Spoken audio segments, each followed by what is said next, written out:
শরদিন্দু বন্দ্যোপাধ্যায়ের কাহিনী অবলম্বনে আজকের গল্প বাঘের বাচ্চা। গল্প পাঠে এবং সমগ্র পরিচালনায় আমি শুভাশিস।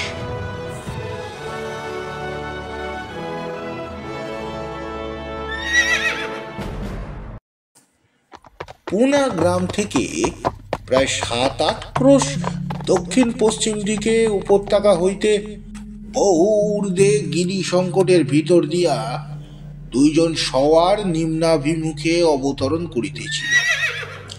চারিদিকেই উচ্চ নিচ ছোট বড় পাহাড়ের শ্রেণী, যেন কতগুলা অতিকায় গম্ভীর পরস্পর ঘেঁষাঘেঁষি করিয়া তাল পাকাইয়া এই হেমন্ত অপরাহ্নের সোনালি রৌদ্রে শুইয়া আছে। তারই মাঝে পিপীলিকার মতো দুইটি প্রাণী সূর্যের দিকে পশ্চাৎ করিয়া ক্রমশ দীর্ঘায়মান ছায়া সম্মুখে ফেলিয়া ধীরে ধীরে নামিয়া আসিতেছিল। এখান হইতে উপত্যকা দৃষ্টিগোচর নয়, পথের কোনো চিহ্ন কোথাও নাই। চতুর্দিকে কেবল উলঙ্গ কর্কশ পাহাড়, মাঝে মাঝে দুই একটা খড়বাকৃতি কণ্টক গুল্ম। এই সকল চিহ্ন ছাড়া পথিককে বহু দূরস্থ জনপদে পরিচালিত করিবার কোনো নিদর্শন নাই।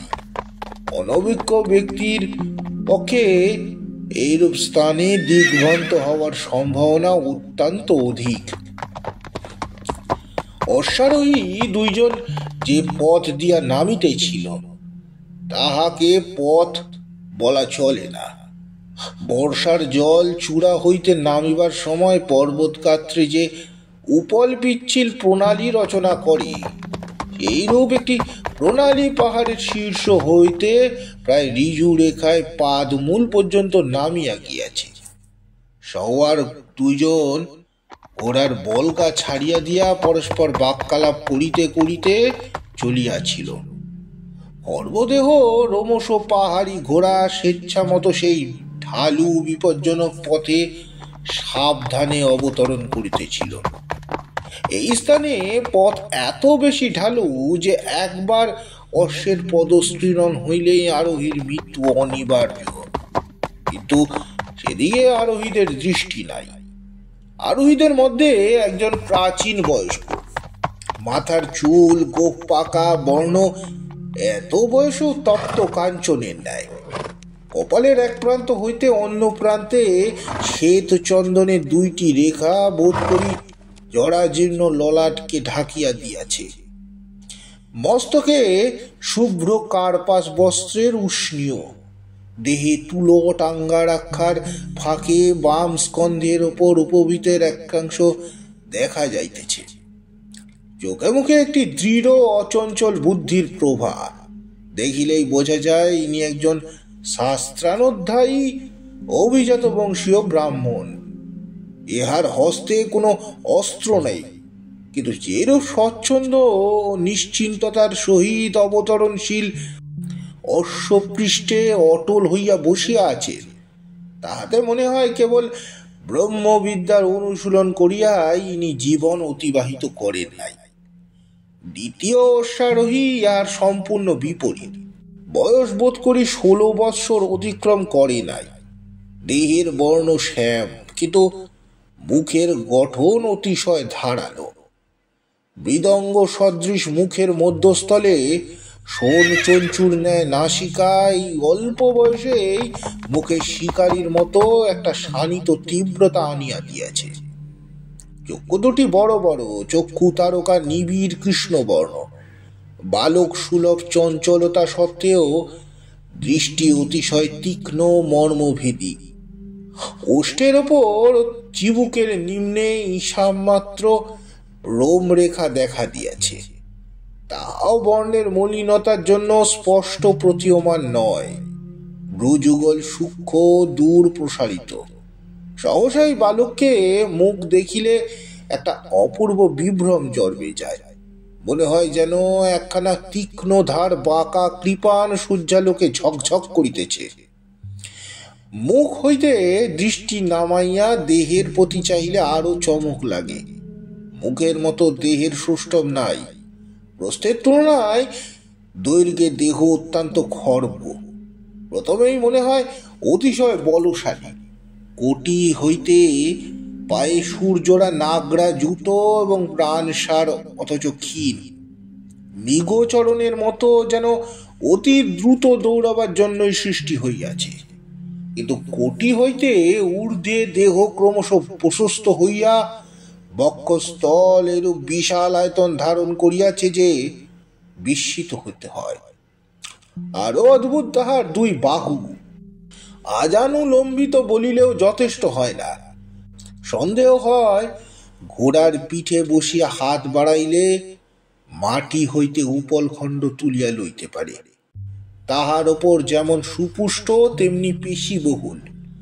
দুই বাহু দিয়া কাহাকে সবলে জড়াইয়া ধরিলে তাহার পঞ্জর ভাঙিয়া যাওয়া অসম্ভব নয়। এই বালক হাসিতে হাসিতে চতুর্দিকে চঞ্চল চক্ষে দৃষ্টিপাত করিতে করিতে নামিতেছিল। ঘোড়ার রেকাব নাই, লাল রেশমের জড়ি মোড়া লাগাম ছাড়িয়া দিয়েছে, অথচ কম্বলের জিনের ওপর এমন ভাবে বসিয়া আছে যেন শিয়ার ঘোড়া পৃথক নয়। কোন ক্রমে তাহাদের বিচ্ছিন্ন করা যাইবে না। বাম হস্তের আগাগোড়া লোহার ভারী বল্লমটা এমনি অবহেলা ভরে ধরিয়া আছে যেন পাগড়ির ওপর খেলার চলে রোপিত সুখ উচ্চটার চেয়েও এটা হালকা। ঘোড়া দুইটি পাহাড়ের পাদমূলে আসিয়া দাঁড়াইল। সম্মুখে প্রায় 50 গজ দূরে একটা পাহাড় আরম্ভ হইয়াছে। এবার সেইটাই চড়িতে হইবে। সূর্যের পিছনের উচ্চ পাহাড়ে চূড়া স্পর্শ করিল, শীঘ্রই তারা আড়ালে ঢাকা পড়িবে। বালক চতুর্দিকে চাহিয়া যেন প্রাণ শক্তির আতিশয্যবশত উচ্চ কণ্ঠে হাসিয়া বলিল, দাদা, প্রতিধ্বনি শুনবে? চুপ, এইবার শোনো। কয়েক মুহূর্ত পরেই 3 দিক হইতে ভৌতিক শব্দ আসিল।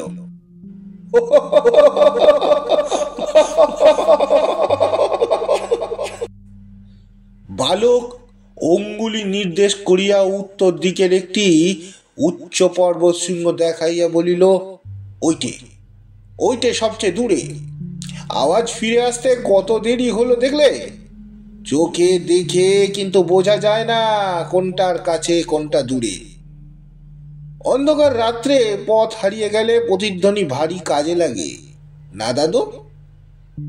বৃদ্ধ মৃদু হাস্যে উত্তর করিল, তা লাগে, কিন্তু অন্ধকার রাত্রে এরকম জায়গায় পথ হারিয়ে যাবার তোমার কি সম্ভাবনা আছে কি? তা নেই, তুমি আমার চোখ বেঁধে দাও, দেখো আমি ঠিক পুনরায় ফিরে যেতে পারবো। বৃদ্ধ বলিলেন, হ্যাঁ, এ আমি জানি। লেখাপড়ার দিকে তোমার একেবারে মন নেই। কেবল দিবারাত্রি পাহাড়ে জঙ্গলে বেড়াতে পেলেই ভালো থাকো। তোমার বাবা যখন আমার কাছে কৈফিয়ত চাইবেন, তখন যে আমি কি কৈফিয়ত দেব তা জানি না। বালকের মুখে একটা দুষ্টামির হাসি খেলিয়া গেল। সে বৃদ্ধের দিকে আর চোখে কটাক্ষপাত করিয়া বলিল, আচ্ছা দাদু, আলিফ ভালো না অভালো?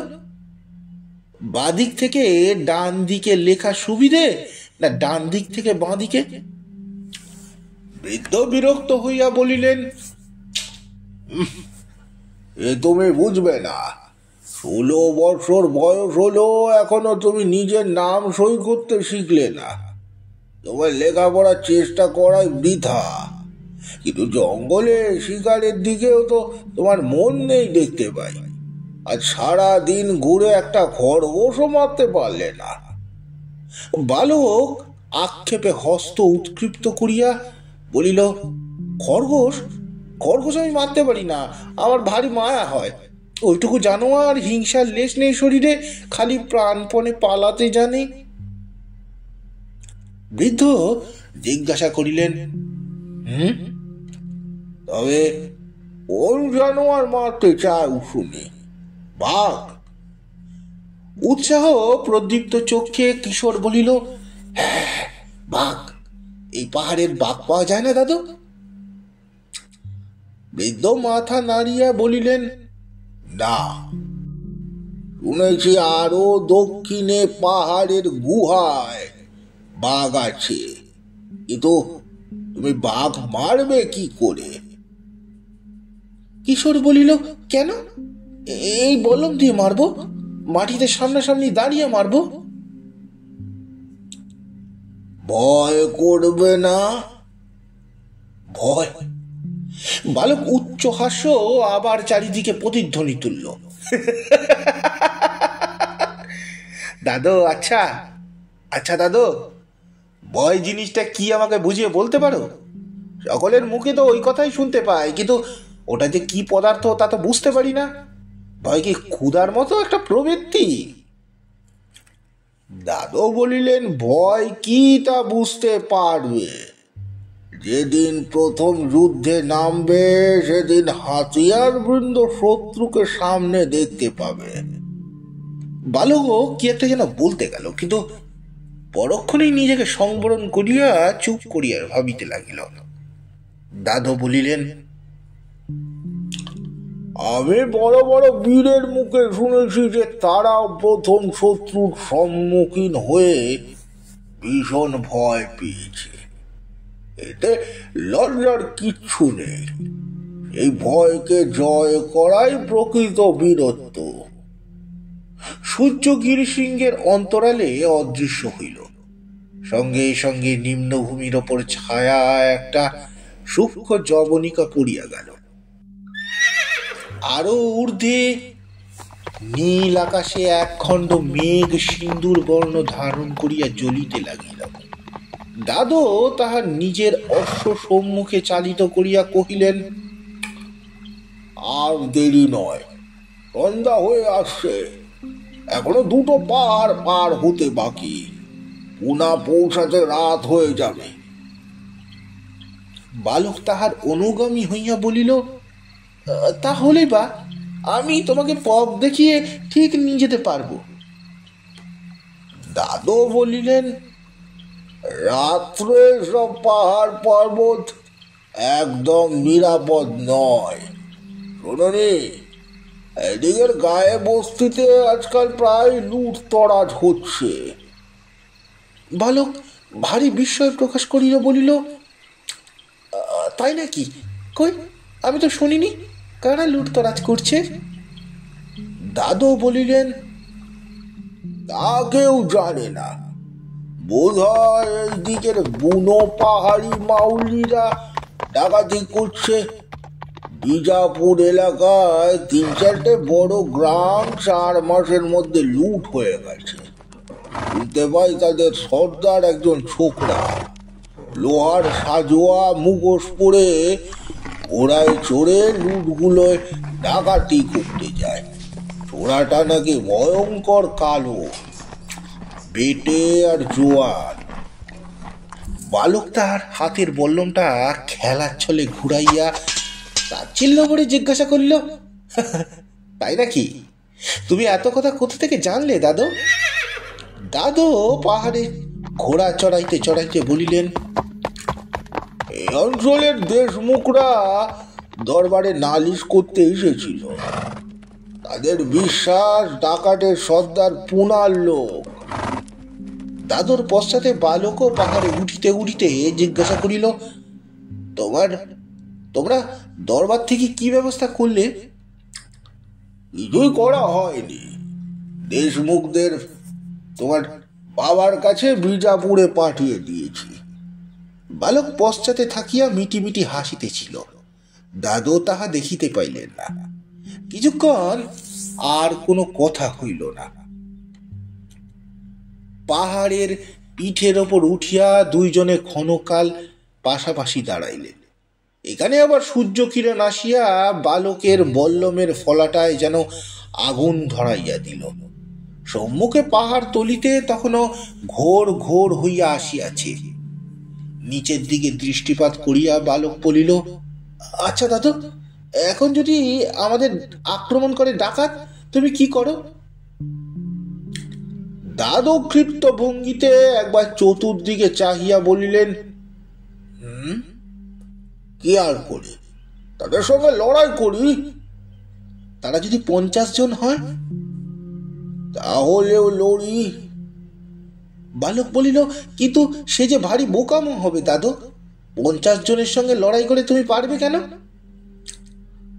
দাদু কহিলেন, তাতে কি, তা হয় লড়াই করতে করতে মরব।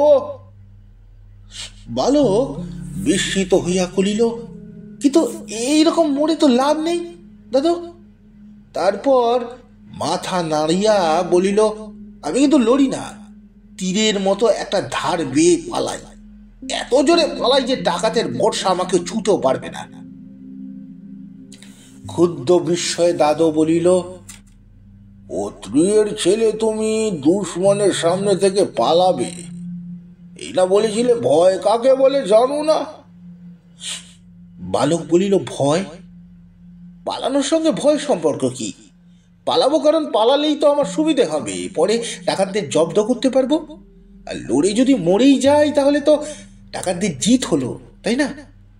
দাদু মাথা নাড়িয়া বলিলেন, না না, এসব শিক্ষা তুমি কোথা থেকে পাচ্ছ?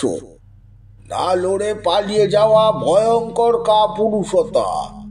সে বীর, সে কখনো পালায় না। রাজপুত বীরদের গল্প শোনোনি?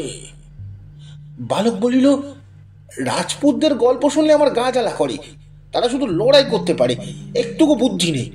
যিনি এত বড় বীর তিনি অত বড় বোকা, যিনি যত বড় বীর তত বড় তিনি বোকা। দাদু খোঁচা দিয়া বলেন, বটে, তুমিও তো রাজপুত, মায়ের দিক থেকে তোমার গায়ে যদু বংশের রক্ত আছে। বালক সবেগে শির সঞ্চালন করিয়া বলিল, না, আমি রাজপুত হতে চাই না, আমি মারাঠি। বালকের ললাট মেঘাচ্ছন্ন হইয়া উঠিল, কিন্তু পরক্ষণে সে হাসিয়া উঠিয়া বলিল, আচ্ছা দাদু, তোমার কাছে যে বড় বড় যুদ্ধের কথা শুনেছি, কিন্তু একটা কথা কিছুতেই বুঝতে পারি না, সম্মুখ যুদ্ধ করার মানে কি?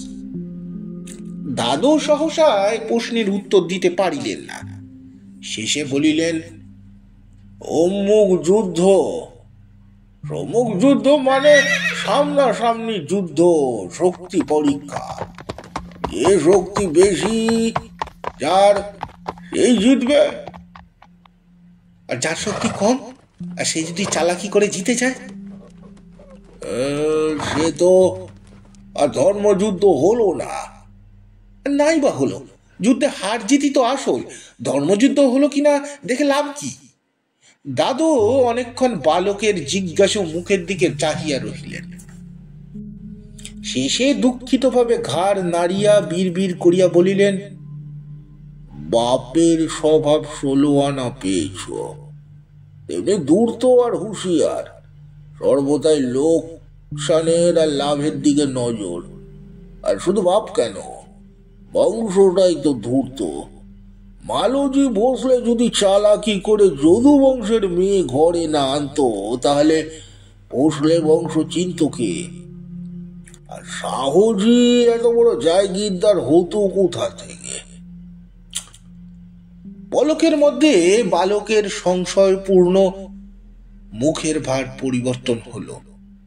বালকোচিত কৌতূহলে দাদুর নিকটে সরিয়া গিয়া সানুনয় কণ্ঠে বলিল, দাদু, তুমি যে আমার মায়ের বিয়ের গল্প বলবে বলেছিলে, কই বললে না তো?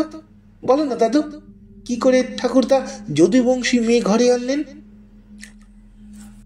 এই সময় নিম্নের ছায়াচ্ছন্ন প্রদোষ অন্ধকার হইতে গাভীর হাম্বারব ভাসিয়া আসিল। বালক সচকিত হইয়া বলিল, ও ওই শোনো, দেওরামের গরু মনে হয় ঘরে ফিরে এলো, চলো চলো দাদু, আর দেরি নয়। সমস্ত দিন ঘুরে ঘুরে বাড়ি খিদে পেয়ে গেছে, এতক্ষণ তো লক্ষ্যই হয়নি। দেওরামের মেয়ে নুন্নার সঙ্গে সেই যে সকালবেলা তেঁতুল বনের ধারে দেখা হয়েছিল, সে বলেছিল এরার সময় তাজা দুধ খাওয়াবে। জয় ভবানী, চলো জয় ভবানী। জয় ভবানী। বালক দুই পা দিয়া ঘোড়ার পেট চাপিয়া ধরিতেই ঘোড়া লাফাইয়া সম্মুখ দিকে অগ্রসর হইল। আকিয়া বাকিয়া পার্বত্য হরিণের মতো পাথর হইতে পাথরের ওপর ধাপে ধাপে লাফাইয়া পড়িয়া বিদ্যুৎ বেগে নিচের দিকে অদৃশ্য হইল। দাদো বালকের উচ্চ কণ্ঠস্বর দূর হইতে শুনিতে পাইলেন, চলে এসো দাদো, দেওঘরের ঘর ঝর্ণা তালের টালের উত্তর দিকে কুল গাছের জঙ্গলের মধ্যে। যদি খুঁজে না পাও হাঁক দিও, মুন্না এসে পথ দেখিয়ে দিয়ে যাবে। বৃদ্ধ পর্বত হইতে অবতরণ করিয়া বদরী বনের মধ্য দিয়া দেওরামের কুটিরের অঙ্গনে পৌঁছলেন।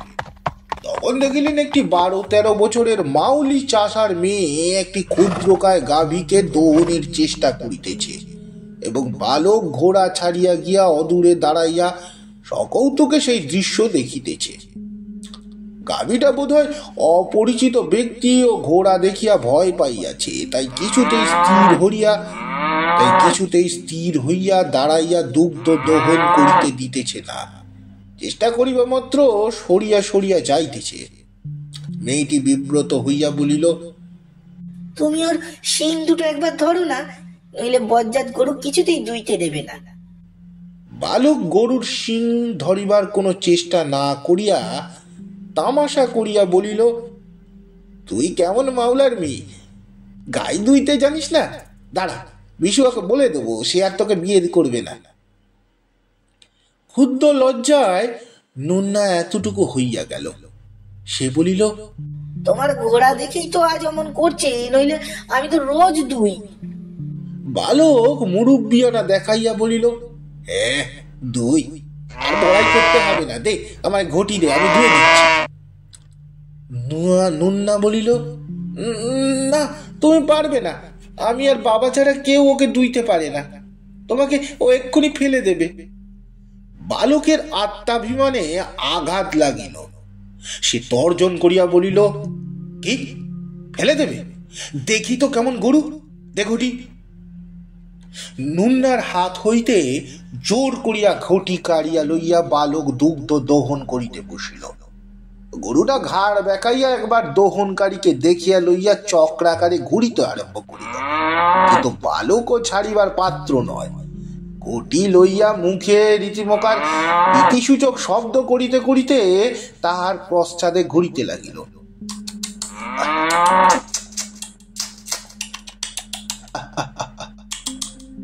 অবশেষে কি মনি করিয়া গাভীটা দাঁড়াইয়া পড়িল। তখন বালক সন্তর্পণে তাহার দেহে হাত বুলাইয়া গাভীর পশ্চাৎ দিকে বসিয়া দুই জানুর মধ্যে ভাণ্ডটি ধরিয়া তেমন নাভির উদশের দিকে হাত বাড়াইছে, তেমনি গাভী এক চরণ তুলিয়া তাহার এরূপে সবেগে পদাঘাত করিল যে বালক ভাণ্ড সমেত চিত হইয়া পড়িয়া গেল। নুন্না কলকণ্ঠে উচ্চহাস্য করিয়া উঠিল। গাভীটা যে কর্তব্য কর্ম সুচারুরূপে সম্পন্ন করিয়া স্থির হইয়া দাঁড়াইয়া রোমন্থন করিতে লাগিল। বৃদ্ধ দাদো অশ্ব হইতে অবতরণ করিয়া বালকের কাছে আসিয়া জিজ্ঞাসা করিলেন, লেগেছে নাকি? হ্যাঁ? বালক অঙ্গের ধুলা ঝাড়িতে ঝাড়িতে উঠিয়া দাঁড়াইয়া বলিল, গরু নয়, ঘোড়া। গরু কখনো এমন চাঁট ছোড়ে? নে নুন্না তোর ঘটি, আমি ঘোড়ার দুধ খেতে চাই না, বাড়ি চলল। বালক অশ্বপৃষ্ঠে উঠিতে যায় দেখিয়া নুন্না মিনতি করিয়া বলিল, আর একটু দাঁড়াও না, বাবা এলো বলে। বড্ড খিদে পেয়েছিলে বলেছিলে, ঘরে বাজরার রুটি আছে, এনে দেব। বালক বলিল, না না, আমি তোর রুটি দুধ কিচ্ছু খেতে চাই না, আমি চললুম। এমন সময় কুটিরের পশ্চাতে ঘন ঝোপের ভিতর হইতে দুইটি লোক বাহির হইয়া আসিল। একজন খর্বকায় বৃষস্কন্ধ মধ্যবয়স্ক লোক, অপরটি 25-26 বছরের দৃঢ় শরীরা যুবা।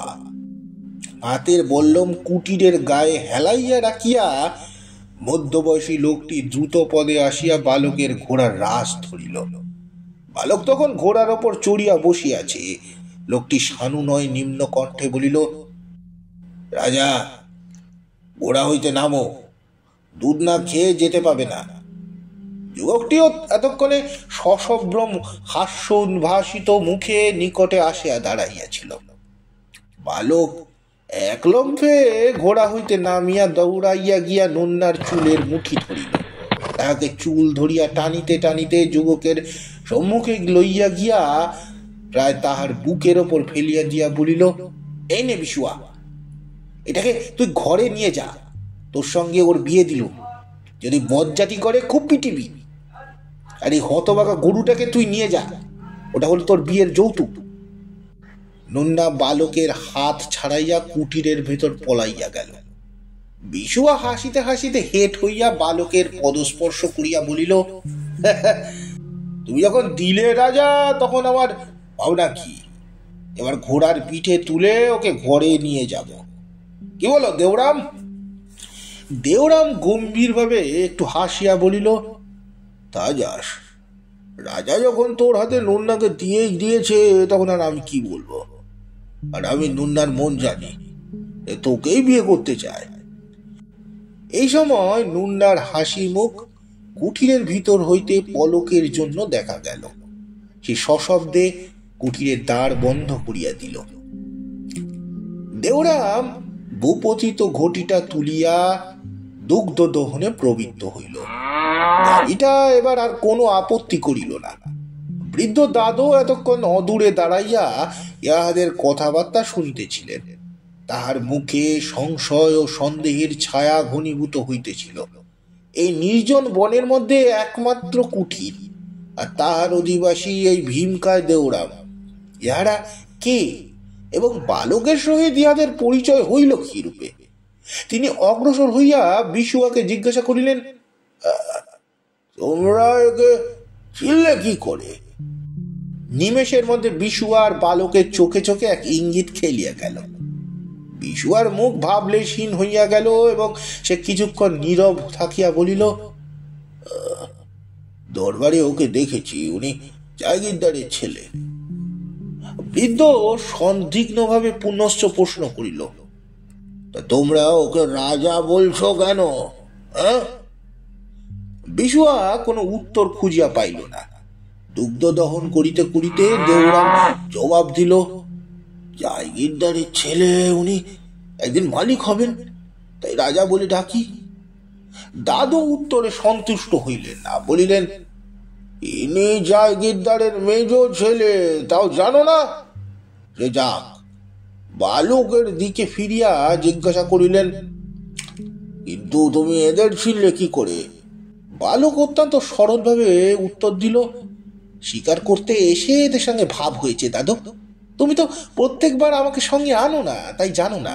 কতবার শিকার করে ফেরার সময় দেওরামের জোয়ারি রুটি খেয়েছি। দেওরাম আমাকে ভারী যত্ন করে।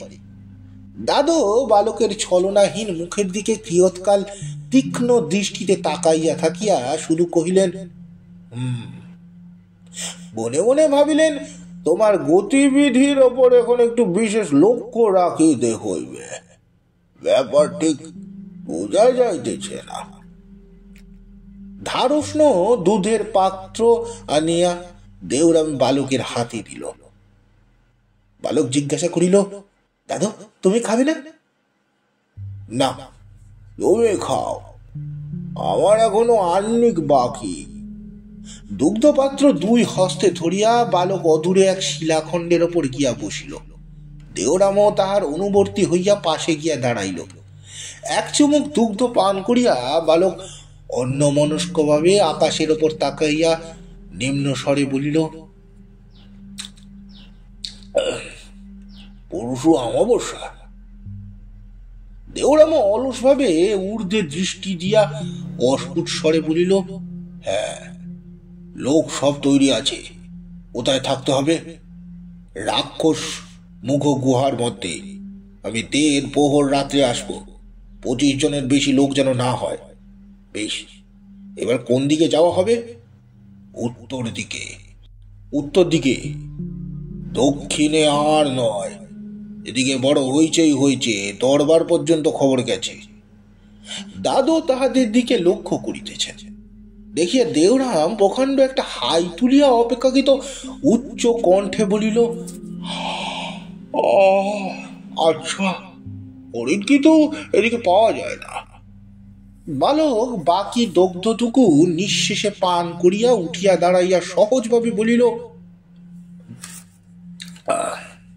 আজ তাহলে চললুম দেওরাম। নুন্নার বিয়ের দিন আমাকে খবর দিও, আমি দাদুকে নিয়ে আসবো। দাদু একজন ভারী শাস্ত্রজ্ঞ পণ্ডিত, জানো তো, উনি নুন্নার বিয়ে দেবেন। উঠে এক লাফে উঠিয়া বালক বলিল, আর যদি হরিণ ছানা পাও পুনায় নিয়ে যাও, আর দেরি করবো না, রাত হয়ে এলো। দাদুর আবার ভারী ডাকাতের ভয়। বিশুয়া ও দেওরাম দাঁড়াইয়া রইল। অশ্বারোহী দুইজনে বদরি কানন পার হইয়া ঝর্ণার সঞ্চিত অগভীর ক্ষুদ্র জলাশয়ের পাশ দিয়া আবার পাহাড়ে উঠিতে আরম্ভ করিল। এই পাহাড় শেষ, ইহার পর উপত্যকা। কিছুক্ষণ কোনো কথা হইল না, দুজন নিজের নিজের চিন্তায় মগ্ন। এদিকে অন্ধকার গাঢ় হইয়া আসিতেছে। ঘোড়া দুটি সতর্কভাবে পর্বত গাত্র আরোহণ করিতেছে। হঠাৎ চমক ভাঙিয়া বালক দাদুর দিকে দৃষ্টিপাত করিল। দেখিল দাদু তাহারই মুখের প্রতি সন্দেহকাল চক্ষে চাহিয়া আছে। বালক অপ্রতিভ হইয়া পড়িল, তারপর জোর করিয়া হাসিয়া বলিল, কি দেখছো দাদু, এবার আমার মায়ের বিয়ের গল্প বলো। বৃদ্ধ দীর্ঘ নিঃশ্বাস মোচন করিয়া কিয়ৎকাল নিস্তব্ধ হইয়া রহিলেন। তারপর মনে মনে বলিলেন, বংশের ধারা বদলানো যাবে না। বাঘের বাচ্চা বাঘই হয়, শ্রীগাল হয় না। ঈশ্বরের এই বিধান, কে জানে, হয়তো এর মধ্যেই মঙ্গলের বীজ নিহিত আছে। বালক তাহাকে দীর্ঘকাল চিন্তা করিবার অবকাশ না দিয়া পুনশ্চ কহিল, বলো না দাদু, বলো। দাদু আবার একটি দীর্ঘ নিঃশ্বাস ফেলিয়া বলিতে আরম্ভ করিলেন, গল্প অতি সামান্যই, কিন্তু তোমার ঠাকুরদা মালজি ভোসলে যে কিরকম চতুর ছিলেন, এই গল্প থেকে তার পরিচয় পাওয়া যায়।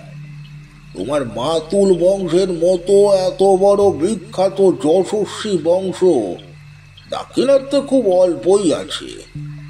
আজ থেকে নয়, 400 বছর আগে আলাউদ্দিন খিলজির আমল থেকে দেবগিরির যদু বংশের নাম দাক্ষিণাত্যের পাথরে পাথরে তলোয়ার দিয়ে খোদাই হয়ে আসছে। অতীতে কোন যুগে যদু বংশ রাজপুতানা থেকে এসে দেবগিরিতে রাজ্য প্রতিষ্ঠা করেছিলেন, সে কাহিনী লুপ্ত হয়ে গেছে। দেবগিরির রাজ্য আর নেই, কিন্তু বীরত্বে, ধর্মনিষ্ঠায় আর মহানুভবতায় এই বংশ আজ পর্যন্ত হিন্দু মাত্রের আদর্শ, সমস্ত হিন্দুর। এহানো বংশে তোমার দাদা মশাই লখুজি যদুরাও একজন পরাক্রমশালী মহা তেজস্বী পুরুষ ছিলেন। 10,000 সিপাহী নিত্য তার রুটি খেত। বিজাপুর গোলকুন্ডা তাকে জমের মতো ভয় করত। আহমেদনগর রাজ্যের তিনি ছিলেন প্রধান স্তম্ভ। মালিক অম্বর যদি তার কপটচারিতা না করত, কিন্তু সে অন্য কথা। এখন আসল গল্পটা বলি, সে বহুদিন আগের ঘটনা। তখন আমার বয়স 10-11 বছরের বেশি নয়, কিন্তু সেদিনকার প্রত্যেকটি ঘটনা যে স্পষ্ট মনে আসে। সেদিন ছিল ফাল্গুনী পৌর্ণমাসী, রাজপুতদের একটা মস্ত উৎসবের দিন। দাক্ষিণাত্যে দোল পূর্ণিমার দিন আবির খেলার প্রথাই যদুবংশই প্রচার করেছিল। এই দিন দেশের সমস্ত গণ্যমান্য লোক, এমনকি বিজাপুর, গোলকুন্ডা, আহমেদনগরের দরবারে বড় বড় হিন্দু আমিররা এসে লখুজির কেল্লায় বিশাল ইমারতে জমা হতেন।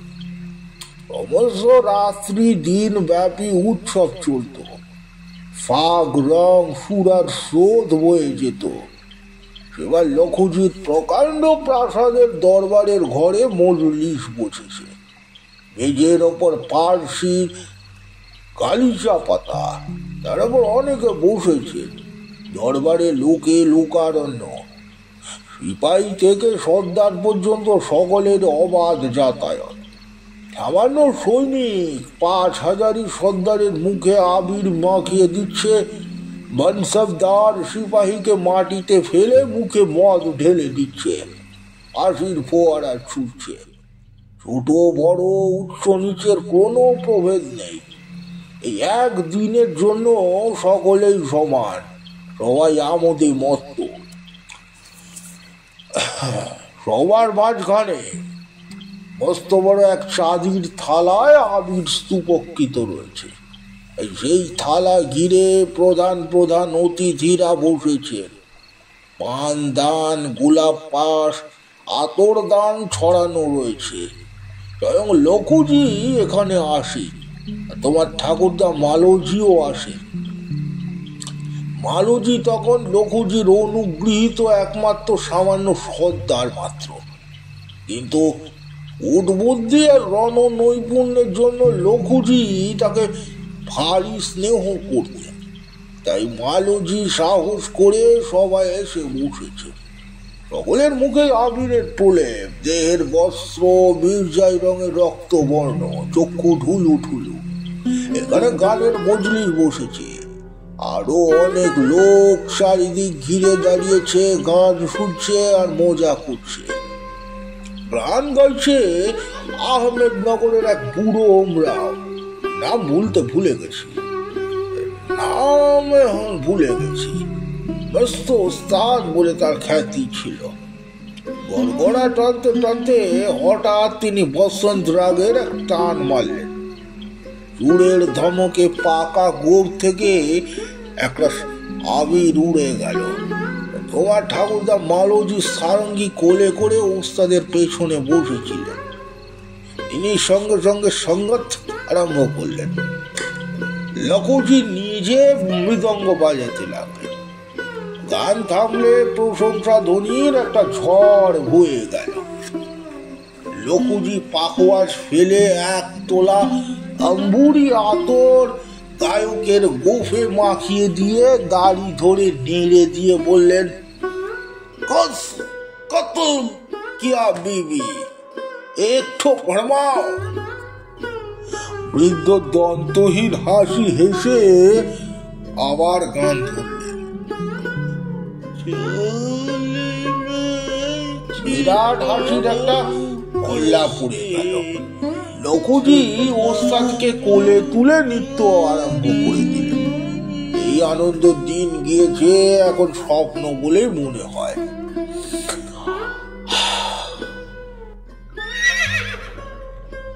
ঘোড়া দুইটি ইতিমধ্যেই পর্বত পার হয়ে উপত্যকায় নামিয়া উঠিয়াছে, কিন্তু পথ এখনো শিলা সংকুল। আশেপাশে মাটি ফাটিয়া বড় বড় খাদ রচনা করিয়াছে। শুষ্ক প্রয় প্রণালীর মতো এই খাদগুলো অন্ধকারে বড়ই বিপজ্জনক। ওরা একবার পা ফসকাইয়া উহার মধ্যে পড়িলে কোথায় যে অন্তর্হিত হইবে তাহার স্থিরতা নাই। এদিকে দিবার দীপ্তিও সম্পূর্ণ নিভিয়া গিয়াছে। কেবল সম্মুখে বহু দূরে পুনার দ্বীপগুলো মিট মিট করিয়া জ্বলিতেছে। বালক একাগ্রমনে গল্প শুনিতেছিল। দাদু থামতে এই সাগ্রহে গলা বাড়াইয়া বলিল, হ্যাঁ তারপর? দাদু আবার আরম্ভ করলেন, হুঁশিয়ার। দাদু বলিলেন, হুঁশিয়ার হয়ে পথ চলো। রাস্তা দেখেছ? রাস্তা বড় খারাপ। তারপর গল্প আরম্ভ করলেন। দুটি ছোট ছোট ছেলে মেয়ে এই দরবারের ঘরের মধ্যে চারিদিকে খেলা করে বেড়াচ্ছিল। দুজনে লাল বেনারসি চলির জোর পড়া, কানে কুণ্ডল, হাতে বালা, গলায় হার। ছেলেটির বয়স 5 বছর আর মেয়েটির 3। এদের দিকে কারো দৃষ্টি ছিল না, এরা নিজের মনে ঘরময় খেলা করে বেড়াচ্ছিল। তখন কয়েক সময় মেয়েটি দূর থেকে ছেলেটিকে দেখতে পেয়ে তার সামনে এসে দাঁড়ালো। গম্ভীর মুখে ছেলেটির আপাদ মস্তক দেখে আধো আধো ভাষায় বললে, তুমি কে? ছেলেটিও মেয়েটির দিকে গম্ভীর ভাবে তাকিয়ে বললেন, আমি সাহু, আমি তীর ছুটতে পারি। তুমি কে? মেয়েটি 2 চক্ষু সসম্ভ্রমে ভরে উঠল। সে ফুলের মতো ঠোঁট 2 খুলে কিছুক্ষণ চেয়ে বলল, আমি দিদা। তারপর একটু ভেবে আবার বললে, আমার বাবাও তীর ছুটতে পারে। অতঃপর এই বীর আর বীর কন্যার মধ্যে ভাব হইতে বেশি দেরি হইল না। সাহু গিয়ে মেয়েটির গলা জড়িয়ে ধরলেন, মেয়েটিও সাহুর কোমর জড়িয়ে ধরলেন। এইভাবে তারা অনেকক্ষণ দরবারের ঘরের মধ্যে ঘুরে বেড়াতে লাগলো। এদের মধ্যে চুপি চুপি কি কথা হলো তারাই জানে। সম্ভব সাহু তোর অসামান্য শৌর্য বীর্যের কথা খুব ফলাও করে ব্যাখ্যা করে মেয়েটির ছোট্ট প্রাণটুকু জয় করে নিচ্ছিল। আর মেয়েটিও বোধহয় নিঃসংশয় সহানুভূতি আর প্রশংসার দ্বারা সাহুর বীর হৃদয় সম্পূর্ণ বশীভূত করে ফেলেছিল। এদিকে গানের মজলিস তখন ঢিলে হয়ে এসেছে। বৃদ্ধ গায়ক 3 পাত্র গুলাবি শরবত খেয়ে কিং খাপের তাকিয়ায় হেলান দিয়ে বসে হাঁপাচ্ছে। এমন সময় 2 ছেলে মেয়ে গলা জোড়াজুড়ি করে তাদের মাঝখানে গিয়ে দাঁড়ালো। এতগুলো লোক চারপাশে বসে আছে, সেদিকে তাদের ভ্রুক্ষেপ নেই। নিজের কথা দিয়ে তারা মশগুল। বৈঠকে যারা বসেছিলেন তাদের সকলের দৃষ্টি মুগ্ধ করে একসঙ্গে তাদের উপর গিয়ে পড়ল। কি অপূর্ব আবির্ভাব! আজ দোলের দিন সত্যি কি বৃন্দাবন লীলা তাদের চোখের সামনে অভিনীত হচ্ছে। সকলের চোখ মুছে দেখলেন, তাই তো ছেলেটির বর্ণ নব নজর ধরা শাম, আর মেয়েটি বিদ্যুল্লটার মতো গৌরী। মেয়েটির হঠাৎ কি খেয়াল হলো, সে আতর দানে ছোট্ট চাপা কলির মতো আঙুল ডুবিয়ে সাহুর নাকের নিচে আঙুলটি বুলিয়ে দিলে। সাহু আদর আপ্যায়নে কম যাওয়ার পাত্র নয়। সে সাজির থালা থেকে 1 মুঠি আবির তুলে সযত্নে মেয়েটির কপালে মাখিয়ে দিলে। সকলে আনন্দ হয়ে জয়ধ্বনি করে উঠলে, জয় জয় রাধা গোবিন্দকে জয়। লোকজি আর মালজি ছাড়া আর কেউ জানতেন না ওই ছেলে মেয়ে দুটি কে। লোকজি উচ্চ হাস্য করে উঠলেন, তারপর দুটিকে কাছে টেনে নিজের কোলে বসিয়ে বললেন, রাধা গোবিন্দজি নয়, এরা আমার মেয়ে আর মালজির ছেলে। বন্ধুগণ, এই দুটির বিয়ে হলে কেমন মানায় বলুন তো? লোকজি পরিহাস্য ছলে কথাটা বলেছিলেন। তাছাড়া গোলাপি শরবতের নেশা ছিল অল্প বিস্তর। তার কথা শুনে সকলে হেসে উঠলেন, কিন্তু মালজি বসলে তৎক্ষণাৎ লাফিয়ে উঠে করজোড়ে সকলকে বললেন, মহাশয়গণ, আপনারা সাক্ষী থাকুন, লঘুজি তার কন্যাকে আমার পুত্রের জন্য বাপ দত্তা করলেন। সকলে অবাক হয়ে রইলেন। তখন লঘুজির নেশা ছুটে গেছে। তার মুখ আবির প্রলেপের ভিতর থেকে ক্রোধে কালো হয়ে উঠল। তার মেয়েকে, দেবগিরির রাজবংশের মেয়েকে যে মালজির মতো এক সামান্য প্রাণী নিজের পুত্রবধূ করার স্পর্ধা করতে পারে, এ তার কল্পনারও অতীত। কিন্তু তবু কথাটা যে তার মুখ থেকে বেরিয়ে গেছে, কথা অস্বীকার করা চলে না। মালজির দিকে কটমট করে চেয়ে লকুচি বললেন, মালজি, তুমি পাগলের মতো কথা বলছো। আমার মেয়ে রাজার ঘরে পড়বে। মালুজি পূর্ববৎ করজোড়ে বললেন, আপনার মেয়ে আমার ছেলের মুখে আতর দিয়েছে। তারপর আপনি তাদের কোলে নিয়ে যা বলেছে উপস্থিত সকলেই শুনেছে। তার মতো আপনার মেয়ে আমার ছেলের বাগদত্তা। এখন যদি আপনি তা প্রত্যাহার করতে চান করুন, আমার কোনো আপত্তি নেই। ক্রোধে লখুজি আসন ছেড়ে লাফিয়ে উঠলেন, কিন্তু মুখ থেকে কোনো কথা বেরোলো না। একবার সকলের মুখের দিকে তাকিয়ে দেখলেন, কিন্তু তাদের মনোভাব বুঝতে বিলম্ব হয় না। সকলেই নীরবে মালতীর কথার সমর্থন করছে। লখুজি নিজের মেয়েকে কোলে তুলে নিয়ে ঝড়ের মতো অন্তঃপুরে চলে গেলেন। মালতীও ছেলেকে নিয়ে ঘরে ফিরলেন। চারিদিকে রাষ্ট্র হয়ে গেল। লখুজির মেয়ে প্রকাশ্যে দরবারে মালতীর ছেলের বাগদত্তা হয়েছে। কথাটা অবশ্য বেশি দিন চাপা থাকতো না, প্রকাশ হয়েই পড়তো। কিন্তু এমনি তোমার ঠাকুরদা উদ্যম এবং তৎপরতা যে সপ্তাহ মধ্যে মহারাষ্ট্রের সর্বত্র সুসংবাদ প্রচার হয়ে গেল। জনপ্রাণীরও জানতে বাকি রইল না এই কথা। লখুজি নিষ্ফল ক্রোধে শুধু ফুলতে লাগলেন। মালতীর সঙ্গে তার ঝগড়া হয়ে গেল, এমনকি মুখ দেখা দেখি পর্যন্ত বন্ধ হয়ে গেল। তিনি প্রতিজ্ঞা করলেন, মালতীর মতো ধরিবাজ অকৃতজ্ঞ লোককে তিনি কোনো সাহায্য করবেন না, বরং তার যাতে অনিষ্ট হয় সেই চেষ্টাই করবেন। কিন্তু তার প্রতিজ্ঞা রইল না। যতই বছরের পর বছর কেটে যেতে লাগলো, ততই তিনি বুঝতে পারলেন চতুর মালতী তাকে কি বিষম ফাঁদে ফেলেছে। তিনি বুঝতে পারলেন অন্যত্র মেয়ের বিয়ে দিলে মেয়ে সুখী হবে না, তার বয়স বাড়ছে, সাহু ছাড়া আর যে কেউ তার স্বামী হতে পারে না, এই ধারণা তার মনে ততই দৃঢ় হচ্ছে। তাছাড়া অন্য বাগদত্তা মেয়ে কেউ জেনে শুনে বিয়ে করতে চায় না। দু চারটে ঘরানা ঘরে সম্মত করতে গিয়ে লজ্জা পেয়ে লখুজিকে ফিরে আসতেও হয়েছে।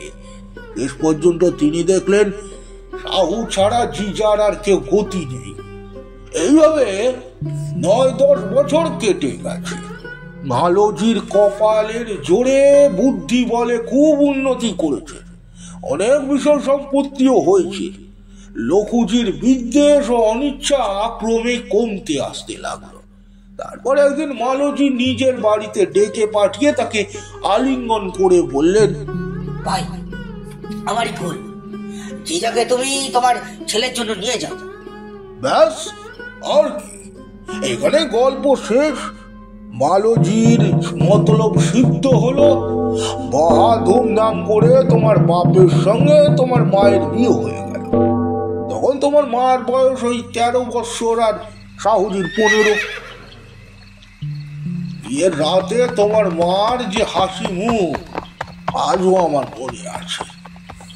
তবে কথা ঠিক যে জন্মান্তরের সম্বন্ধ না হলে এত বাধা বিঘ্ন অতিক্রম করে এত বড় সামাজিক পার্থক্য লঙ্ঘন করে বিয়ে কখনো হতে পারত না। তোমার মা বাবা পূর্ব জন্মেও স্বামী স্ত্রী ছিলেন। বৃদ্ধ দাদু মৌন হইলেন। কিছুক্ষণ কোনো কথা হইল না। দুইজনে নীরবে চলিতে লাগিলেন। অন্ধকার বেশ গাঢ় হইয়াছে, পাশের লোক স্পষ্ট দেখা যায় না।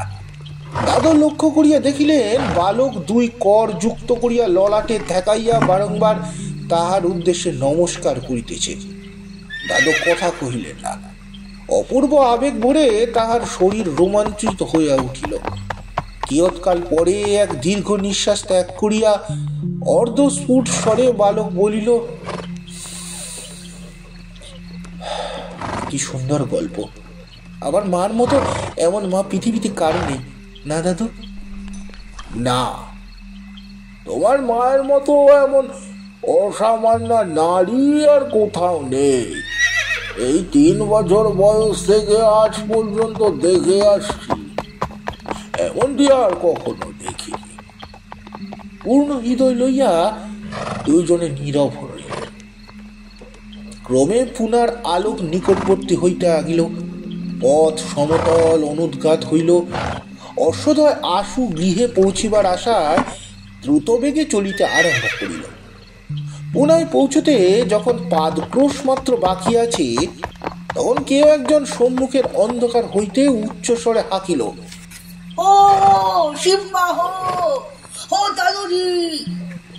বালক শিববা চমকাইয়া গিয়া সানন্দে চিৎকার করিয়া বলিল, টানা টানা টানা। তারপর তীর বেগে সম্মুখে ঘোড়া ছুটাইয়া দিল।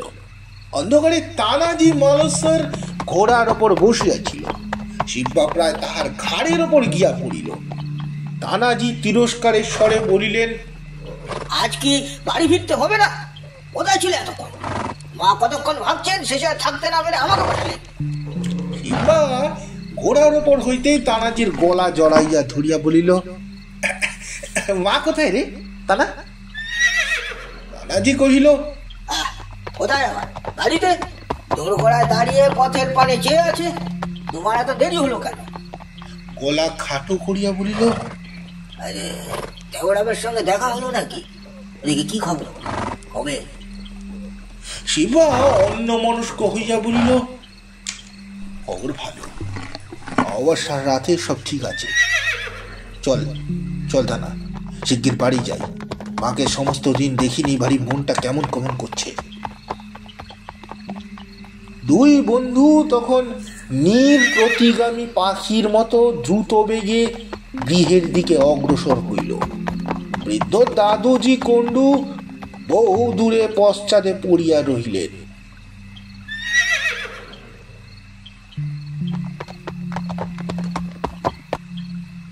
সমাপ্ত। গল্পটি আপনাদের কেমন লাগলো অবশ্যই জানাবেন। গল্পটি ভালো লাগলে লাইক, কমেন্ট, সাবস্ক্রাইব ও শেয়ার করতেই ভুলবেন না। নমস্কার।